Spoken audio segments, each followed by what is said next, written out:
আসসালামু আলাইকুম রহমতুল্লাহ। আশা করি সবাই ভালো আছেন। দীর্ঘ প্রায় 1.5 থেকে 2 বছর পরে প্রিয় যানবাহন সাইকেলে চলে আসছি, প্রিয় জার্সি দ্বিচক্রযান। আলহামদুলিল্লাহ, আল্লাহ শুক্রিয়া সর্বমুহূর্তেই। আর স্পেশালি ধন্যবাদ শওকত আজম ভাইকে, যিনি ক্যামেরার পিছনে রয়েছে। আমি এখন আছি, বর্তমান লোকেশন হচ্ছে এটা সোনারগাঁওয়ের মোগরাপাড়ার ভাটিবন্দর এলাকাতে পড়েছে।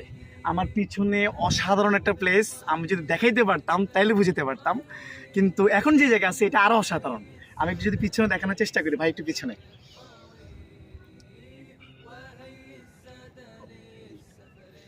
রিসেন্টলি সোনারগাঁও যে 7.5 কিলোমিটার ম্যারাথন, সোনারগাঁও ম্যারাথন হয়েছে, তাই না? এটা সোনারগাঁও যে ম্যারাথন হয়েছে, এটা হচ্ছে রানিং ট্র্যাক। এটা not also running track, definitely it's a cycling track. সুন্দর, ভালোই ঘোরার মতো। যদি হাতে খুব বেশি তাড়া না থাকে, একটু হলেও সময় থাকে, সাইকেল নিয়ে অথবা সাইকেল ছাড়া ছোট্ট একটা ব্যাকপ্যাক নিয়ে গুছিয়ে বেরিয়ে পড়ুন অজানার উদ্দেশ্যে। ধন্যবাদ সবাইকে।